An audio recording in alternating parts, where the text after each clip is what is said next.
un sacrifice en live. J'ai pris des risques pour cette vidéo. Qu'est-ce qui se passe? C'est quoi le problème? Et du coup, quand tu essayes de rentrer en contact avec eux, personne ne parle espagnol. C'est assez bizarre.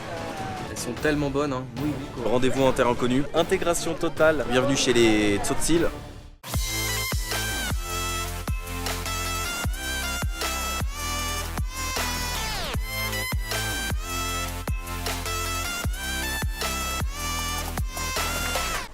Eh ouais, c'est toujours les mêmes départs. On commence de l'auberge, Lyoté, Los Amigos, j'espère que vous allez bien. Nouvelle journée, nouvelle aventure, nouveau vlog. Pourquoi j'ai dit Lyoté? C'est en Tzotzil, cela veut dire bonjour. C'est une langue maya qui est parlée là où je vous emmène aujourd'hui. Car nous sommes toujours en direct du Mexique, San Cristobal de las Casas. Et à quelques kilomètres, environ 10 km de San Cristobal, on a deux villages qui sont San Juan de Chamula et Zinancantan, qui sont des villages en fait maya, où une culture maya a été préservée. Il paraît que c'est très joli et qu'il y a une église assez spéciale à Chamula. C'est une église qui n'est pas vraiment une église, c'est-à-dire que les mayas se sont battus pour préserver leur culture et leur religion. De l'extérieur, ça paraît une église, mais de l'intérieur, il paraît que c'est absolument fou. Et comment je sais tout ça? Parce que c'est une Mexicaine dans mon auberge qui me l'a expliqué, parce que j'ai fait mes petites recherches. Du coup, je vous emmène avec moi aujourd'hui visiter ces deux villages qui sont pas très loin donc de San Cristobal de las Casas. On part comme d'habitude de mon auberge, on va choper un microbus vers le marché et puis on va aller à la rencontre de ce peuple, les Tzotziles, qui parlent le Tzotzil. Et comme d'habitude les amis, si vous kiffez la vidéo, n'hésitez pas à la liker, à la partager. Mais également, si vous n'êtes pas abonné à ma chaîne, n'hésitez pas à le faire. Petite cloche des notifs au passage. Et comment suivre l'aventure en live comme si vous étiez bien avant les vidéos YouTube. Ça se passe sur mon compte Instagram Benenco, donc n'hésitez pas à aller me follow. Mais juste avant ça, comment bien commencer aussi une journée au Mexique? Par un bon jus d'orange frais à seulement 15 pesos. Ce qui est absolument... Walou, un juego de naranja, por favor, amigo? De 15. Gracias, amigo. Ça c'est un vrai régal. Alors il y en a qui me diront mais Ben, comment tu fais à chaque fois pour te repérer, pour trouver les bons bus et tout? C'est pas compliqué, on m'a dit que le bus pour Chamula c'était à côté du marché, donc derrière c'est le marché principal où je vous ai emmené hier d'ailleurs dans la vidéo précédente. Ensuite je demande au chauffeur, voilà, je vais les voir, voilà, parce qu'il y a beaucoup de collectivos. Je leur demande où est le collectivo qui va à Chamula, donc ils me disent voilà à droite, à gauche, hop, donc là je sais parfaitement où je dois aller et c'est comme ça que je m'oriente à chaque fois. Et là franchement on peut pas faire plus simple, hein. C'est écrit en gros transport tout Chamula, juste ici. Donc voilà. Ils nous mâchent le travail. C'était vraiment un jeu d'enfant, hein. Du coup, pour 18 pesos, le collectivo m'emmène à Chamula, ce qui fait un peu moins d'1 € et on en a à peu près pour 30 minutes. Il attend juste 3 personnes supplémentaires pour pouvoir décoller. Espérons qu'elles arrivent vite. Bien arrivé à San Juan de Chamula, je suis sur la place centrale avec l'église qui est juste derrière. Et là, je suis mis dans l'ambiance. Il y a une mini protestation, vous entendez? On va se rapprocher. En fait, j'ai demandé à une personne, mais qu'est-ce qui se passe? C'est quoi le problème? En gros, d'après ce que j'ai compris, il y a une société qui veut privatiser l'eau du village. Et du coup, il se passe toujours des trucs, c'est incroyable. Et du coup, les gens ne sont pas d'accord. Les villageois ne sont pas d'accord avec cette décision, car l'eau doit rester... pour tout le monde, doit rester public, c'est ce que m'expliquait le monsieur qui est juste là. Gracias amigo. C'est important je trouve parce qu'il y a des conditions de vie qui sont pas faciles dans certains villages. Alors si c'est pour les rendre encore plus compliqués, non. Donc ça c'est le palazzo municipal de Chamula et ils sont venus manifester devant en fait. Voilà, c'est ce que j'ai compris plus ou moins. Maintenant, c'est d'ici que commence l'exploration de la ville. Kolabalik. Oui, parce que Kolabalik en Tzotzil, ça veut dire gracias, merci. Ils ont été impressionnés parce que j'ai noté quelques mots en Tzotzil que m'a enseigné mon amie mexicaine à l'auberge que j'ai rencontrée ce matin et elle m'a enseigné comment dire bonjour, merci et je trouve que c'est important quand tu arrives dans un endroit de pouvoir t'intégrer. Évidemment je peux pas parler de Tzotzil en 2 heures, mais juste de savoir dire bonjour, merci, au revoir, et ça fait vraiment kiffer les locaux et je vous promets ça fait toute la différence. Et pour la petite anecdote, j'ai été mis directement dans le bain lorsque j'étais dans le bus, c'est-à-dire que le chauffeur parlait avec les personnes dans le bus en Tzotzil et je comprenais rien du tout. Moi je parle espagnol et tout d'un coup j'entends une langue, je me dis ah bon d'accord, ça y est. Ils ont commencé à me mettre un petit peu dans l'ambiance et voilà, on arrive dans la fameuse église qui est quand même très jolie, mais il paraît qu'à l'intérieur ça n'a rien à voir avec une église.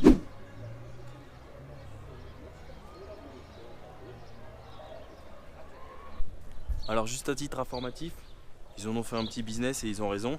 25 pesos l'entrée, ce qui fait un petit peu plus d'1 € pour les touristes, évidemment. Pour les locaux, c'est gratuit, encore heureux. Je viens de sortir de l'église et je dois avouer que l'ambiance est assez particulière. Premièrement, il faut savoir un truc. Toute caméra, tout appareil photo, tout téléphone portable est strictement interdit à l'intérieur de l'église. Il y a 3 mecs qui sont postés et je vous promets que c'est vrai. Hein. À la moindre caméra sortie, bam! Ils cherchent pas à comprendre, ils vous dégagent dehors. Mais je vais essayer de vous résumer un petit peu ce que j'ai vu. J'ai pris des risques pour cette vidéo. On va dire que pour illustrer mes propos, j'ai réussi à filmer 10 secondes. Après, moi je suis quelqu'un de très respectueux, donc j'aime pas enquiquiner. Si on me dit de pas filmer à l'intérieur, je le fais pas, mais juste 10 secondes pour illustrer mes propos. En gros, quand je suis rentré, j'ai vu plein de lumière partout. Il y avait des cierges et des bougies qui étaient posées par terre, qui étaient posées sur des petites tables aussi de chaque côté de l'église. Il y avait des statuettes représentant des saints. En plein centre de l'église, il y avait une statue, mais qui n'était pas celle de Jésus, qui était celle d'une autre personne, donc je ne sais pas du tout. Les gens sont assis par terre. Le parterre est recouvert de ceci, en fait, des sortes de feuilles de pin. Il y en a partout, ça fait un immense tapis vert. Les personnes sont posées, allument des bougies et prient en tzotzil. Voilà. Alors, je sais pas qu'est-ce qu'ils prient, puisqu'il y a quand même des croix un peu partout. Je ne sais pas quelles sont leurs croyances. C'est assez spécial comme atmosphère, c'est à voir. Après, ça reste un lieu religieux.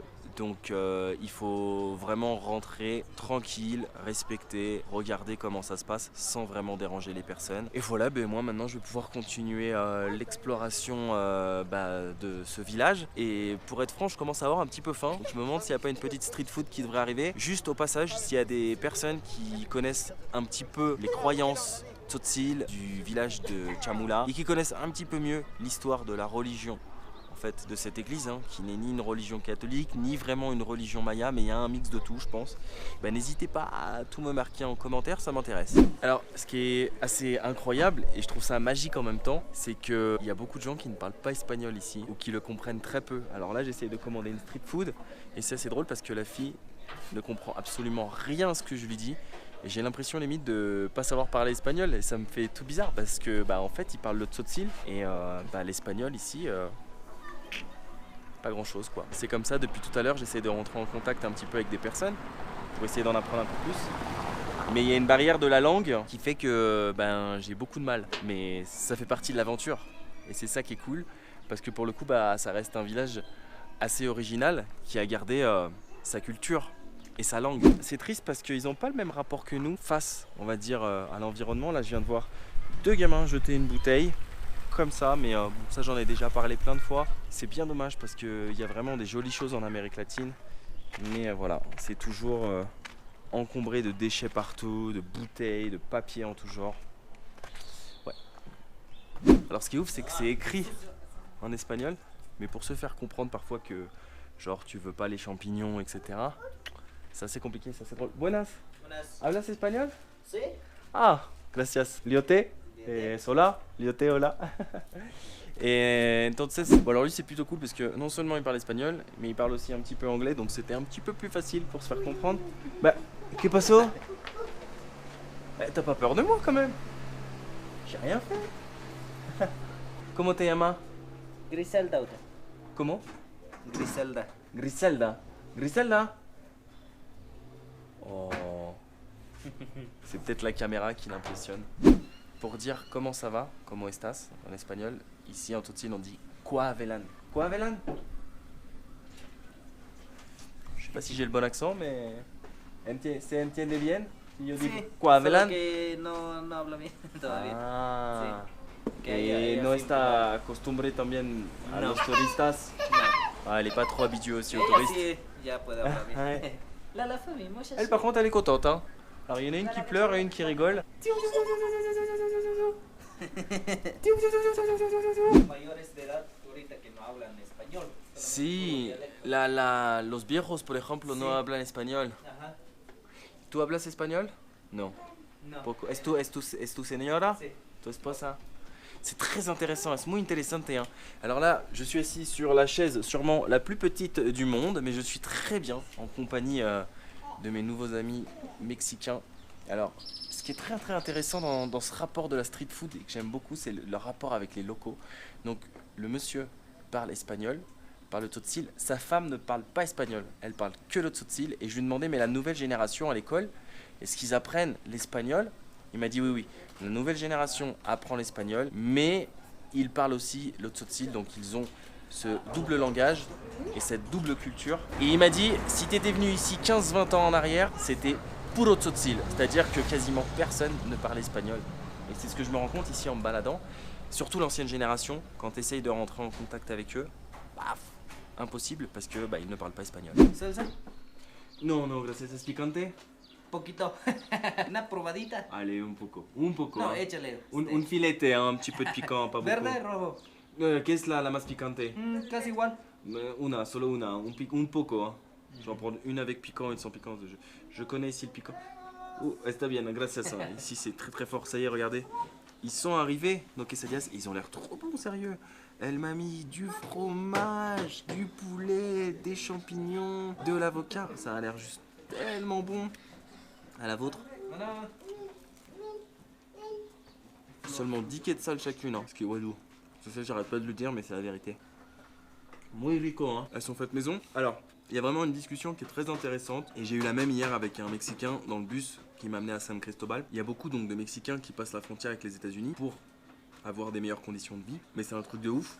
Parce qu'il y en a certains, comme le monsieur qui est là, qui marchent 2 semaines en plein désert pour traverser. Et ils doivent payer 150 000 pesos pour passer.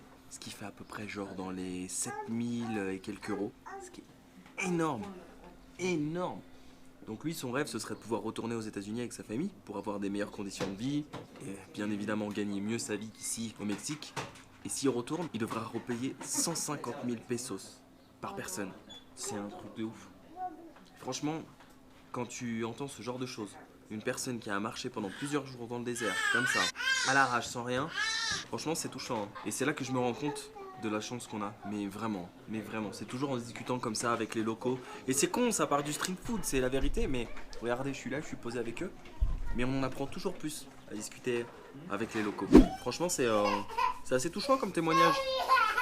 C'est-à-dire que c'est pas à cause de moi hein, cette fois. Hein. Et en gros, il m'explique que ça s'appelle Domingo.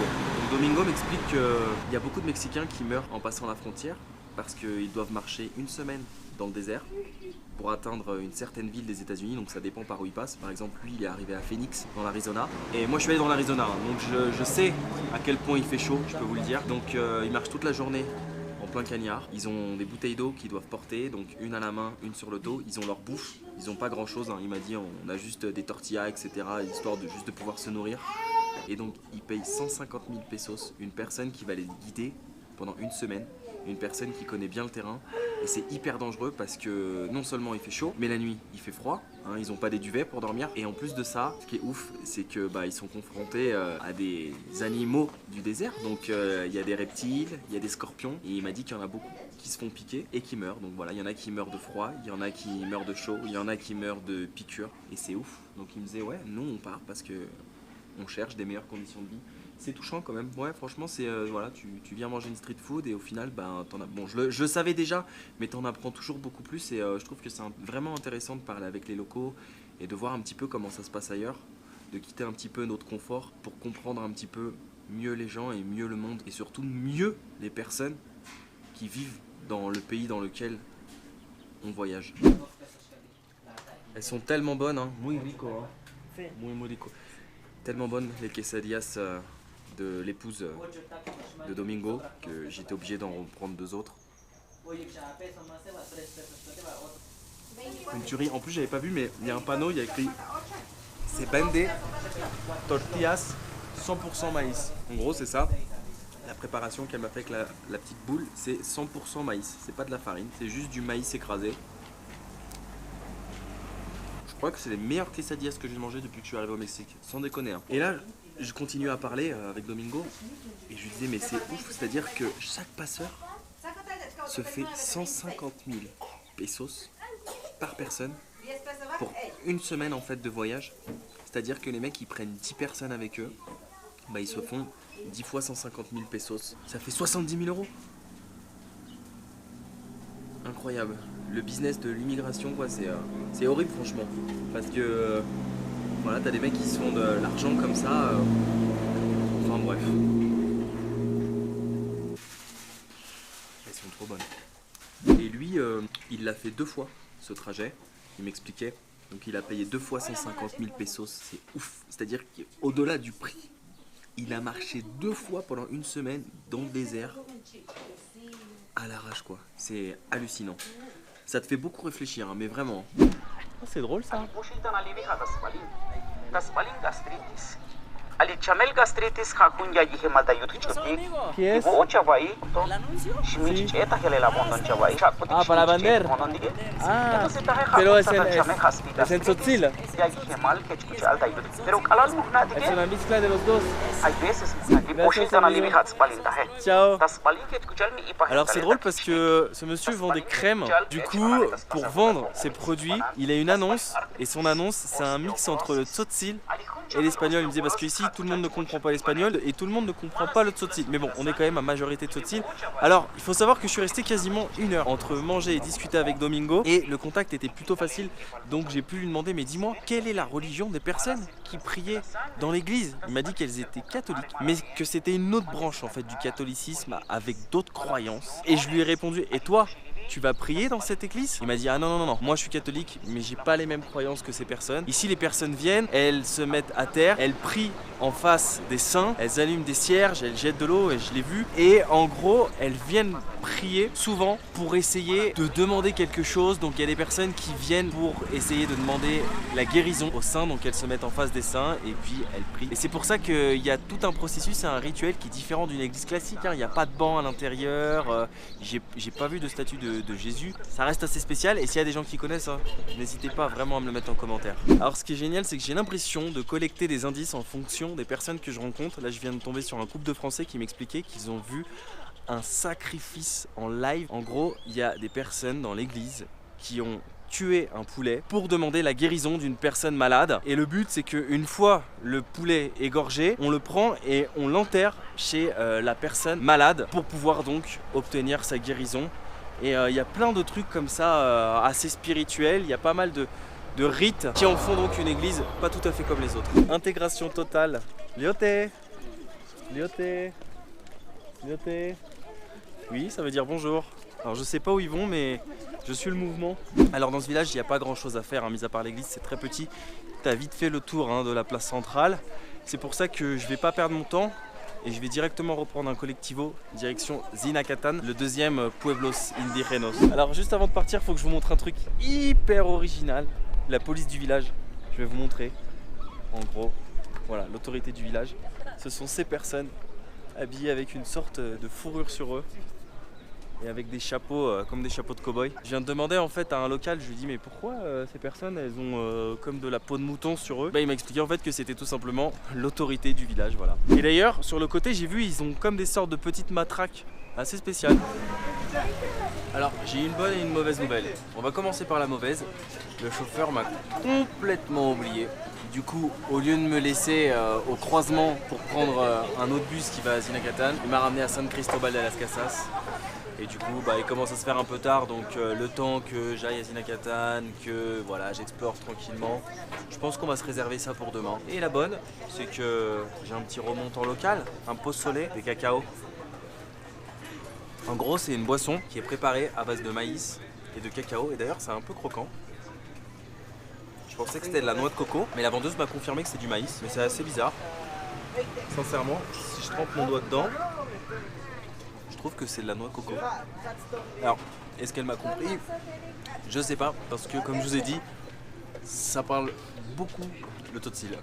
Hola amigo, ça l'intrigue la caméra lui. Alors c'est drôle comment c'est servi. Je viens d'avoir la confirmation que c'est bien du maïs, les petits bouts de croquants. Donc c'est une boisson à base d'eau, de cacao et de maïs moulu. Ce qui nous fait donc un pozole.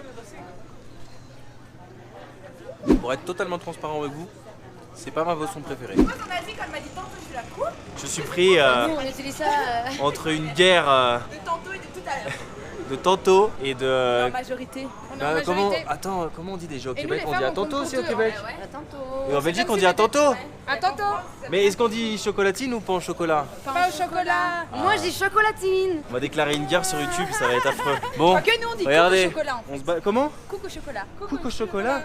C'est quoi ces conneries encore? Ils sont bizarres ces Belges, hein, mais on les aime bien. Ah oui. Comment terminer bien une journée ici à San Cristobal de las Casas? Et bah tu marches, tu retrouves les mêmes personnes qu'hier, donc déjà ça c'est absolument phénoménal. Tu rencontres de nouvelles personnes et tu termines par un bon chocolat chaud made in Chiapas. Alors hier on a testé le café de Chiapas. J'ai fait toute la Eh mais il est trop bon. Je voulais absolument goûter le chocolat chaud en fait ici made in Chiapas. Je suis pas déçu. Bon par contre ici il est un peu cher parce qu'on est dans la rue touristique. C'est 47 pesos. Mais il est super bon. Fais voir, je peux goûter avec un doigt belge? Mais alors, la question c'est de savoir, est-ce qu'il est meilleur que le chocolat belge ou pas? Non. La belge, c'est la meilleure chose sur terre. Tout est dans la technique. Moi je trouve très bon celui-là. Mais il a des petits bouts croquants, il m'a mis du chocolat dedans. Toi aussi t'avais des petits bouts croquants à l'intérieur? Oui. Trop bon. Parce qu'ils font avec la fève de cacao fraîche. Ah ouais d'accord, ok, bon c'est pour ça, il est super bon dis donc hein. Je regrette pas hein. L'équivalent de 2 € de chocolat chaud, t'es posé ici à Cacao Nativa, c'est un des meilleurs spots de San Cristobal pour boire un chocolat chaud. Bref, j'espère que vous avez apprécié ce nouvel épisode qui aurait pu être limite un épisode de Rendez-vous en terre inconnue. Bienvenue chez les Tzotzil. Alors c'était assez compliqué aujourd'hui dans le sens où il y avait une grosse barrière de la langue, mais c'était assez sympa. Moi j'étais venu ici pour apprendre, voir, découvrir et j'ai pas été déçu. Par contre j'ai pas vu le rituel dans l'église. Si ça vous a plu, n'hésitez pas à me le dire en commentaire. Nous on se retrouve très vite pour un prochain épisode. Il ne reste plus qu'à vous souhaiter les amis, prenez soin de vous, n'oubliez pas de voyager. Et surtout, n'oubliez pas que quand rien n'est prévu, tout peut arriver. Ah ciao ciao.